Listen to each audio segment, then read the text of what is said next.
اس میں کافی تفصیل آ سکتی ہے، لیکن وقت کا خیال کرتے ہوئے میں اس موضوع کو یہیں پہ ختم کرتا ہوں. اس کے بعد ہم آتے ہیں رکوع کی جانب. امام صاحب یا مقتدی یا کوئی اگر تنہا نماز پڑھ رہا ہے تو اللہ اکبر کہتے ہوئے رکوع میں جائیں گے. امام بھی اللہ اکبر کہے گا، مقتدی بھی کہیں گے، اور ساتھ رفع الیدین کریں گے.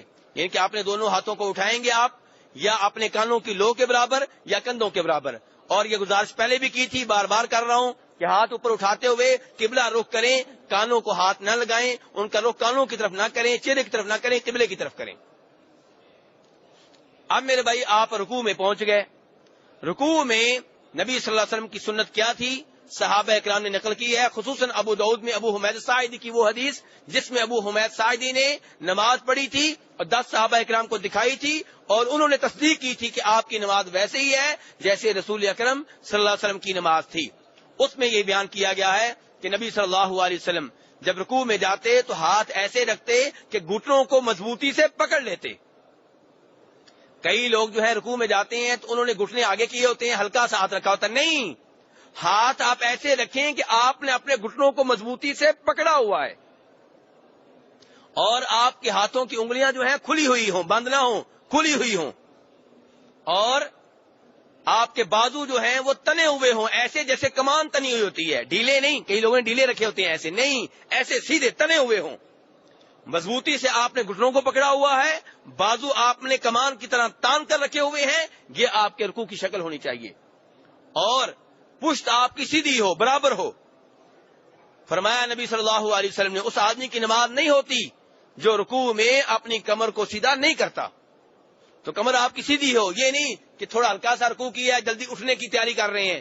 نہیں، آپ وہ حدیث سن چکے ہیں جس حدیث میں نبی صلی اللہ علیہ وسلم نے ایک آدمی کو 3 دفعہ واپس کیا تھا کہ جاؤ نماز پڑھو، تم نے نماز نہیں پڑھی. اس سے آپ نے کہا تھا کہ رکوع میں جاؤ، ارکع حتی تطمئن راکعا، اطمینان سے، اعتدال سے اچھی طرح رکوع کرو. اور میرے بھائی رکوع میں آپ کی کمر سیدھی ہوگی، آپ کا سر کمر کے برابر ہوگا. یعنی کہ سر آپ کا نہ کمر سے اونچا ہو نہ کمر سے نیچے ہو، برابر ہو اس کے ساتھ. تو یہ ہے میرے بھائی رکوع کا انداز. اب میرے بھائی رکوع میں پڑھنا کیا ہے، دعائیں کون سی ہیں؟ ایک دعا تو وہ ہے جو سب کو آتی ہے. کون سی ہے میرے بھائی؟ سبحان ربی العظیم. لیکن میرے بھائی کب تک ایک دعا کے اوپر گزارا کریں گے؟ اب ماشاءاللہ آپ کی میری عمر کتنی ہو چکی ہے جی؟ 30 سال، 40 سال، 50 سال، 60 سال. تو میرے بھائی ایک ہی دعا کے اوپر پوری زندگی گزار دیں گے؟ نبی صلی اللہ علیہ وسلم تو طرح طرح کی دعائیں پڑھا کرتے تھے. تو دین میں اضافہ کریں. یہ مطمئن ہو کر دینی معاملے میں مطمئن ہو کر بیٹھ جانا اچھی بات نہیں، پہلے بھی میں نے گزارش کی تھی. دینی معاملے میں آپ اس کی طرف دیکھیں جو آپ سے اوپر ہے، جو عبادت کرنے میں آپ سے آگے ہے، جو نماز کی عمدگی میں آپ سے آگے ہے، اس کی طرف دیکھیں. تو ایک دعا تو یہی ہے سبحان ربی العظیم. اس کو کم از کم 3 بار پڑھیں. اس کا معنی یہ ہے کہ پاک ہے میرا رب جو عظمتوں والا ہے. عظمتوں والا کون ہے؟ اللہ کی ذات ہے. ٹھیک ہے. اور آپ نے یہ بھی کہا پاک ہے میرا رب. رب کا معنی کیا ہوتا ہے؟ خالق، مالک، رازق، مدبر، کائنات کا نظام چلانے والا. تو رب ایک کو ماننا ہے، ہر ایک کو نہیں کہہ دینا کہ یہ قبر والا بارش برساتا ہے، وہ بیٹے دیتا ہے، وہ یہ کرتا ہے، وہ یہ کرتا ہے. ساری اللہ کے امور جو ہیں آپ نے قبر والوں میں تقسیم کر دیے ہیں. نہیں میرے بھائی، سارا نظام اللہ کے اپنے ہاتھ میں ہے. اسی لیے تو وہ رب ہے، اسی لیے تو وہ رب ہے. سارا نظام اسی کے ہاتھ میں ہے. اور میرے بھائی کبھی آپ یہ دعا پڑھیں اور کبھی آپ یہ دعا پڑھیں. جناب عائشہ فرماتی ہیں، بخاری مسلم کی روایت ہے کہ نبی صلی اللہ علیہ وسلم اکثر و بیشتر رکوع میں دعا پڑھا کرتے تھے، سبحانک اللہم ربنا وبحمدک اللہم اغفر لی. پاک ہے تو، کس چیز سے پاک ہے؟ کس چیز سے پاک ہے؟ ہر عیب سے، ہر نقص سے، ہر شرک سے پاک ہے تو. سبحانکا، تو پاک ہے. میرے اور آپ کے ساتھی ہو نا برابر کے، تو خوبی کی بات ہے جناب. اس کا اخلاق بڑا اچھا ہے، اس کے بہت ساتھی ہیں، بڑے بااعتماد لوگ اس کے ساتھ ہیں. لیکن اللہ کے کوئی برابر کا ہو یہ خوبی نہیں ہے، یہ عیب کی بات ہے. اللہ کا کوئی شریک نہیں ہے، اللہ کا کوئی ساتھی نہیں ہے، اللہ کا کوئی برابر کا نہیں ہے. اللہ کو کسی بیٹے کی ضرورت نہیں ہے، کسی بیگم کی ضرورت نہیں ہے. تو سبحانک، تو پاک ہے. اللہم، اللہم، سبحانک اللہم. یار سبحانک اللہم، تو پاک. اللہم کا معنی کرے نا یار، کرے معنی. اللہم کا معنی تو آپ کو آتا ہی ہے، اے اللہ. میرے ساتھ بولنے مجھے پتا چلے کہ آپ جاگ رہے ہیں. تو سبحانکا تو پاک ہے، اللہم اے اللہ، ربنا اے ہمارے رب. دیکھیں کتنا اضافہ ہے پہلی دعا کے مقابلے میں، کتنے الفاظ زیادہ آ چکے ہیں. سبحانکا تو پاک ہے، اللہم اے اللہ، ربنا اے ہمارے رب، وبحمدکا اپنی حمد و ثنا کے ساتھ، اللہم اے اللہ، اغفر لی مجھے بخش دے. اور آپ سبحان ربی العظیم کے اوپر گزارا کر کے بیٹھ گئے ہیں میرے بھائی. وہ بھی دعا اچھی ہے، وہ بھی اللہ کے رسول نے پڑھی ہے، اس میں کوئی شک و شبہ نہیں ہے، لیکن جتنا میٹھا زیادہ ڈالیں گے اتنا ثواب آپ کو زیادہ ملے گا. ٹھیک ہے میرے بھائی، جتنے زیادہ الفاظ آپ استعمال کریں گے اتنا آپ کو ثواب ملے گا. تو یہ دیکھیں، سبحانکا تو پاک ہے، اللہم اے اللہ، ربنا اے ہمارے رب، وبحمدکا اپنی حمد و ثنا کے ساتھ، اللہم اغفر لی اے اللہ مجھے بخش دے.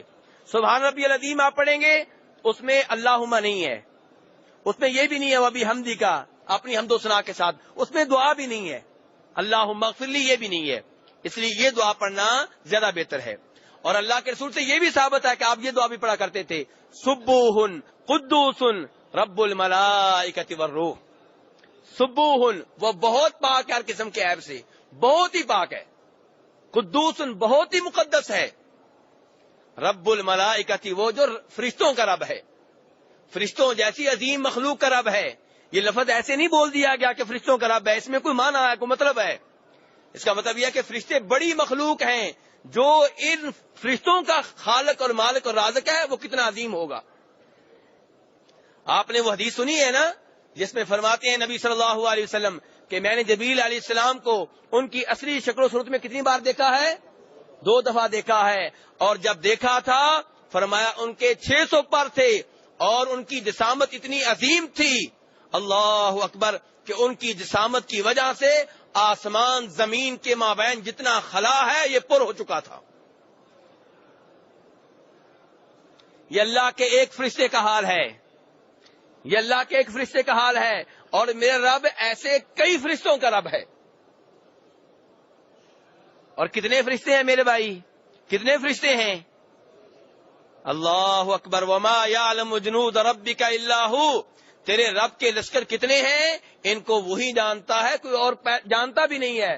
پیدا کرنا بنانا دور کی بات ہے، ان کی تعداد بھی اللہ کے سوا کوئی نہیں جانتا. حتیٰ کہ انبیاء کرام علیہم الصلوۃ والسلام بھی نہیں جانتے. اسی لیے اللہ تعالی نے فرمایا وما یعلم جنود ربک الا ہو، کہ اللہ کے سوا تیرے رب کے لشکروں کو اور کوئی نہیں جانتا. نبی صلی اللہ علیہ وسلم کیا فرماتے ہیں کہ بیت المعمور میں جو طواف ہو رہا ہے ایک وقت میں کتنے فرشتے طواف کرتے ہیں؟ 70,000. اور جن کی ایک دفعہ باری آ گئی دوبارہ ان کی کبھی باری، اندازہ کریں کتنے فرشتے ہیں، پھر اندازہ کریں اگر سمجھ نہیں آئی تو پھر پڑھتا ہوں یہ حدیث. فرمایا بیت المعمور میں ایک وقت میں کتنے فرشتے طواف کر رہے ہیں، اور جس کی ایک دفعہ باری آ گئی دوبارہ باری، آپ اندازہ کریں کتنے فرشتے ہوں گے. پھر ہم تکبر کریں، اپنے آپ کو بڑا سمجھے، ہماری حیثیت کیا ہے؟ نطفے کے گندے پانی سے پیدا ہونے والے ہم تکبر کرتے ہیں، گردن میں سریا رہتا ہے، اور غریب لوگوں کو ہم کچھ سمجھتے نہیں ہیں، عقل کے چلتے ہیں، فخر کرتے ہیں. میری اور آپ کی حیثیت کیا ہے؟ اللہ کی تو مخلوقات بڑی عظیم عظیم ہیں، اللہ کو ہماری کوئی ضرورت نہیں ہے. ہمارے حج کی، ہمارے عمرے کی، ہماری نماز کی آپ کو کوئی ضرورت نہیں ہے. تو بہرحال میرے بھائی یہ رکوع کی چند ایک دعائیں میں نے آپ کے سامنے رکھی ہیں، ورنہ نبی صلی اللہ علیہ وسلم سے اور دعائیں بھی ثابت ہیں. تو آپ اس میں تنوع کیا کریں، کبھی یہ پڑھ لیں کبھی وہ پڑھ لیں، رب کو طرح طرح راضی کیا کریں، رب کو طرح طرح راضی کریں، کبھی ان الفاظ سے کبھی ان الفاظ سے کبھی ان الفاظ سے.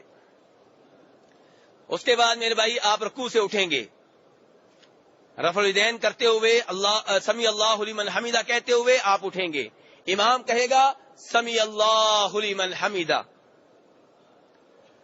کہ اللہ نے اس کی سن لی جس نے اللہ کی حمد و ثنا بیان کی، یا دعا کہ اللہ اس کی سنے جو اللہ کی حمد و ثنا بیان کرے. اور میرے بھائی اس کے بعد آپ کیا پڑھتے ہیں؟ ربنا، آپ اللہ کی حمد و ثنا بیان کرتے ہیں. اسی لیے پہلے کیا کہا جا رہا ہے؟ سمیع اللہ لمن حمیدہ، جو اللہ کی حمد و ثنا بیان کرے اللہ اس کی حمد و ثنا کو سنے.